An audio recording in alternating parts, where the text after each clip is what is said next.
I'm a senior in AM design, and for my senior Zenith, I made silver jewelry.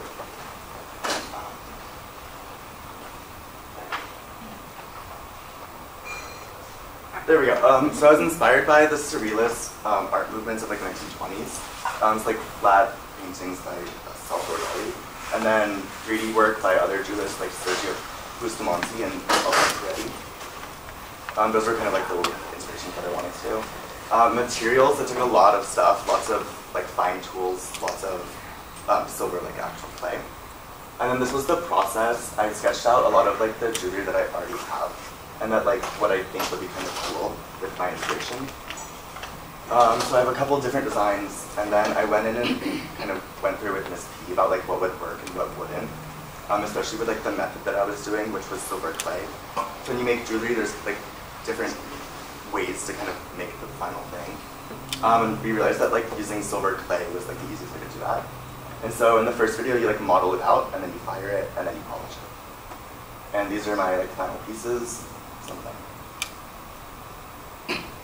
And then I really liked doing this project. I think I learned a lot. I definitely would do it again, but I think next time I would like be a lot more like conscious about like the type of clay and like being smart with like using it. And then I created like a mock logo just to kind of like throw together for the presentation. And this is how I made it in Illustrator. And then some of the final pieces, I made a couple pendants and then a ring, but the ring didn't work out well. And then thank you.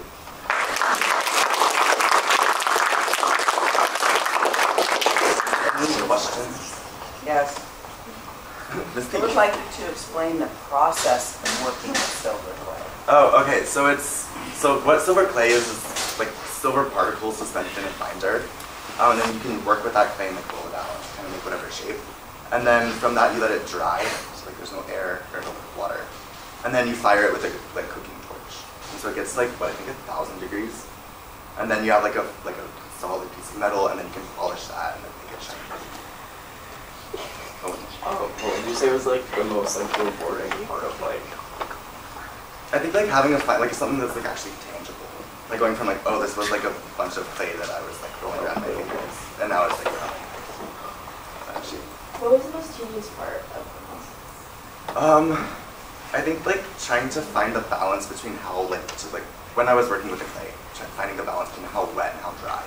Because like if it was too wet, you couldn't shape it, you couldn't work with it. And if it was too dry, as we learned, it got like kind of crazy, and like it wouldn't, like when you fired it, it wouldn't be solid, like in the right like form that it should be. How did you like come up with your designs for the jewelry?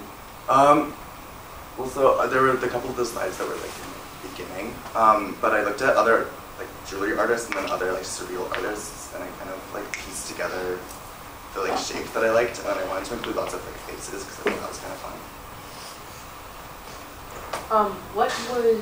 Because you made a lot of pendants, I'm wondering how is the process different when you're making like a ring or a bracelet?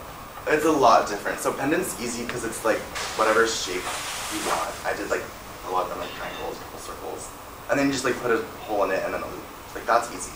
When it came to the ring, what I learned is like, because you have to build it, you're building like a 3D structure. And it's like that is a whole different process than building like a flat piece. And then on top of that, like I got it to the point where it looked really good and I was like proud of it. And then when I fired it, it like didn't fire properly and it kind of like melted, so it didn't look how it should. So what's the economics of this? Like how much do your materials, and if you were going to sell it, are you going to be, how much would you sell it so you make money, that kind of thing? Well, I mean, I would probably like, I don't know if I would sell them, I'd probably like give them away, just like my friends, just because like, good like stuff to pop out or something like that, it's like work. That was the whole thing I had to work out.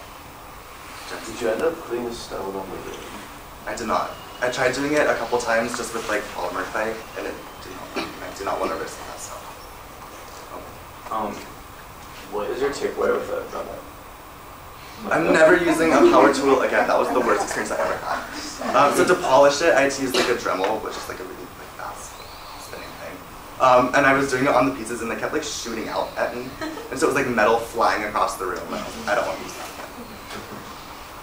Was like firing it pretty self-explanatory, or could you like easily further I mean, a little bit of both. You have to kind of find the balance between like, okay, it's red hot, but it's not gonna like melt, because if you like kept it too hot, it would melt. But luckily that's not happened. It worked out well. We were good. I had Ms. P help a lot, so that was. Yes. Did any of your pieces end up having stones in them, and like, what happened with them? Yeah. So 2 of the pendants. One of like the bigger faces. This one. And that it was a white diamond. It looks great. It worked. And then there's another little pendant that had like a starfish, like a little, I think it was a sapphire. And that one, it got a little bit weird because it was I didn't know this, but it was heat treated. So apparently like when you put a torch on a heat treated stone, it like changes the color again. So it got kind of like weird, but it